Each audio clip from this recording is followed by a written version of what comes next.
My name is Lee McPhail. Today I'm going to be demonstrating a few of our methods of combat. Wing Chun Fut doesn't have one method. There are short range, close range, and long range. Now the second thing is how you get there. The first one is long range. From Wing Chun Fut, throw some punches. I want to open him up. When he opens up, I can use my bones. So he comes to my body. I see that bone, I can use the bone of my arm. Now, how is that effective? Well, if you're in a wooden dummy, the goal is not to move this way a little bit, move that way a little bit. The goal in to create that effect, throw a punch again. See the bones being used. He come off the other hand, I'm here. The goal is to make him come down the power line. Now, if he comes outside the power line, it's okay. Let's say he outweighs me. I move that foot around to take away his power off that punch. Now, the question is, how do you get into these positions? The first position, that was long range. Also, traditional Wing Chun. We're also different in that perspective. I come here. One, I'm not going to always use this. Because what if he doesn't drop? If he outweigh you by 100 pounds, he may be able to take it. So the difference in our Wing Chun, I'm not going to go in and just drop. I'm not going to go in and look for the chain. I'm not going to even let him sink his weight. As soon as his weight sets down, I go in. As soon as his weight, when his knee's bent, as his knee's bent, I go in. Again, so you can see it. I come in, this is distracting. Then I hit this arm. And then I come into his throat. The goal is to get his mind to be swayed or deceived. Wing Chun Fut is about diversion. So as soon as his leg comes, I go in.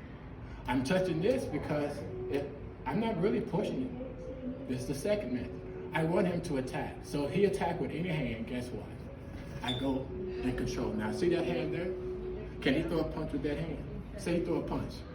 Say throw another punch. I use it on my hand to defeat him. Now, that was traditional Wing Chun against the kicks. If he throws a kick, my goal is simple. I want to get below. I don't care how much power he has. When that kick comes out, first I'm not going to set up. But if I happen to go in and he throws that kick, two things happen. I'm hitting his groin and I'm hitting his head. Now why? Well, I'm here, he comes with the kick. I hit the groin because the head's gonna fall. When the head falls, I hit the face. Now, we're not a head hitter. You see in some styles of sports, you got your hands all bandaged, keeping your knuckles together. And you see it sometimes they just go into free fall. That's sport.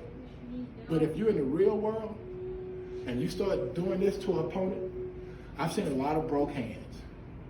Broke hands from making wrong impact. You can't hit like this.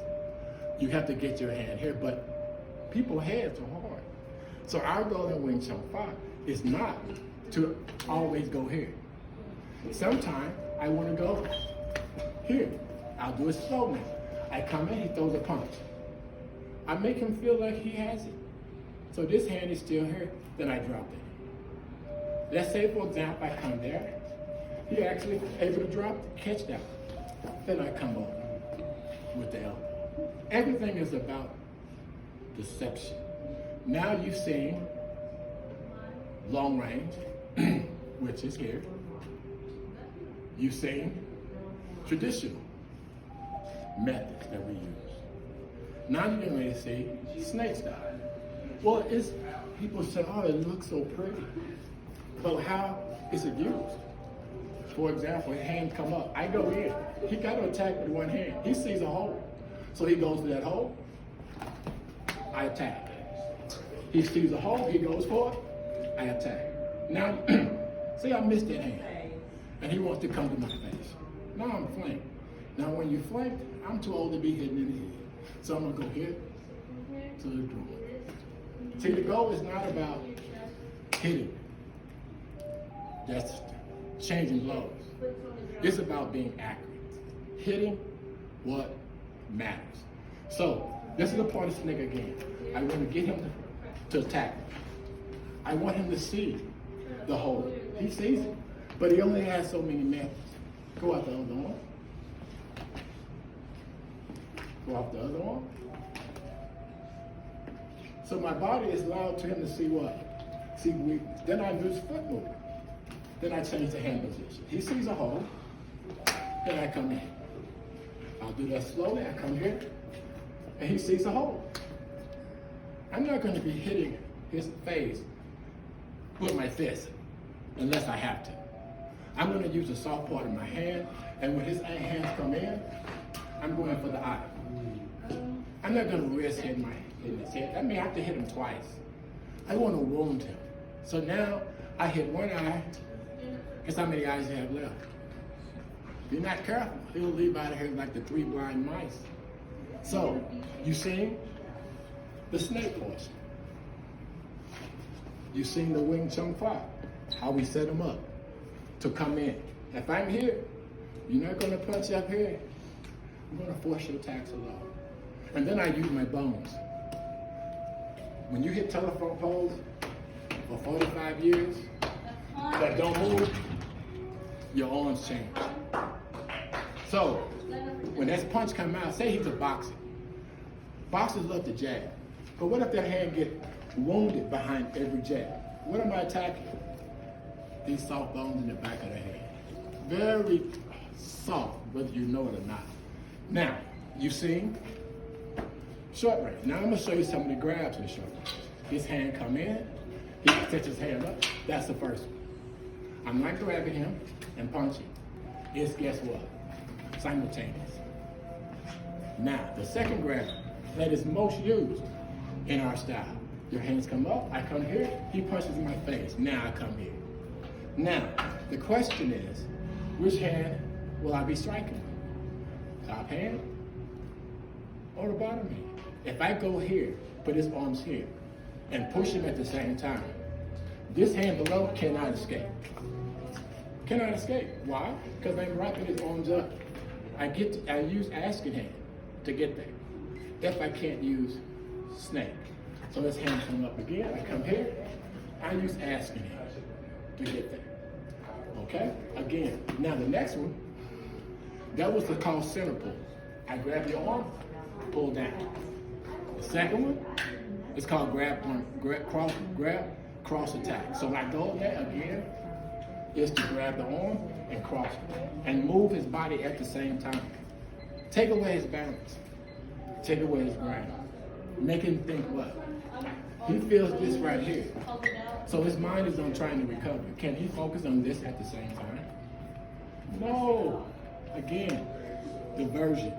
The next one is close range. Most people have never seen a person tag slow. Well, I'm 61. I'm not interested in, first of all, fighting because it's a lifestyle. I just want to live. But every now and then, I get young men who are ambitious about striking. So I show them attack. His hand come up. Now I'm attacking. This is the use of close range. I come in here. He's going to attack. And if he doesn't attack, I go ahead and attack him. Again, this is called cheese out. I go in here, I'm looking what? To get to his arm. See, I'm not touching, I'm not hitting him, I'm not holding him. But when he attacks, I use this force. Again, he probably said, well, he can kick. That old man moving slow. So I come in like this, he decides to kick. Then it moves fast. Like a king cobra. I'm not wanting to just strike you. In this method, all I want to do is just touch you. If I touch you, you feel free.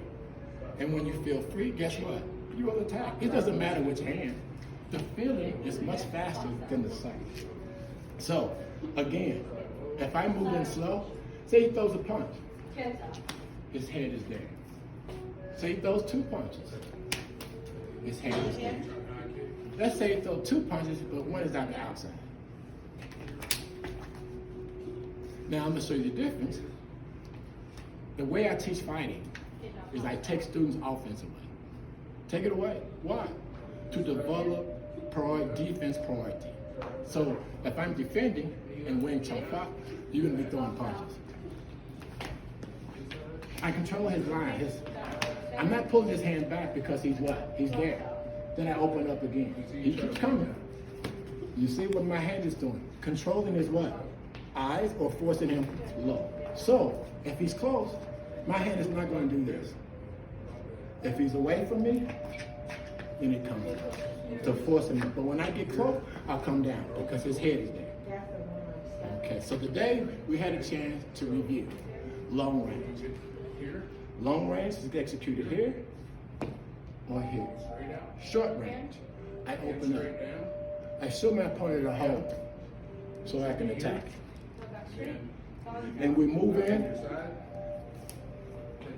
to create diversion so he can see there's a hold.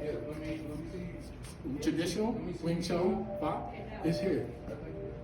When the attack comes, I go. So I come in, he throws a punch. Watch again, lock style. I come in, he throws a punch, lock style again. But he throws a punch out the other hand, go in again. That's our traditional method. Our method is about controlling and grabbing. Now that we see long range, we see short range, which is a snake. Now the last one is close range. I can stand, but I attack. And my attacks are not like that alarms the opponent. He can see that. That's visible. But when you attack like this, it makes your opponent have to run. No matter what, I keep coming. I keep coming to force him to do one of three things. To attack, which I would love. To run, which there's only so far you can go. There's a wall here, there's a wall there, there's a wall here. There's only so far you can go. Or just quit and stop to realize maybe I'm not here to fight. Maybe I want to learn something. I've been here 25 years, not because I hit people in the head, because they come here and learn how not to get kicked in the head. Which is more important, throwing 1,000 punches or 1,000 kicks, or learning how to defend 1,000 punches, 1,000 kicks. Which instructor lasts the longest? When I moved in this town 25 years ago, instructors everywhere. They're gone. They're gone because injuries, because lifestyle. You have to practice what you preach. When you're 61 years old and you still fight and you love fighting, it ain't because I hit people, because I don't hit it. I change students' value systems. Sometimes they need encouragement, so I let them play with me. Play doesn't mean playing games. Play means that I fight with them, but I don't hurt them. But I show them very easy.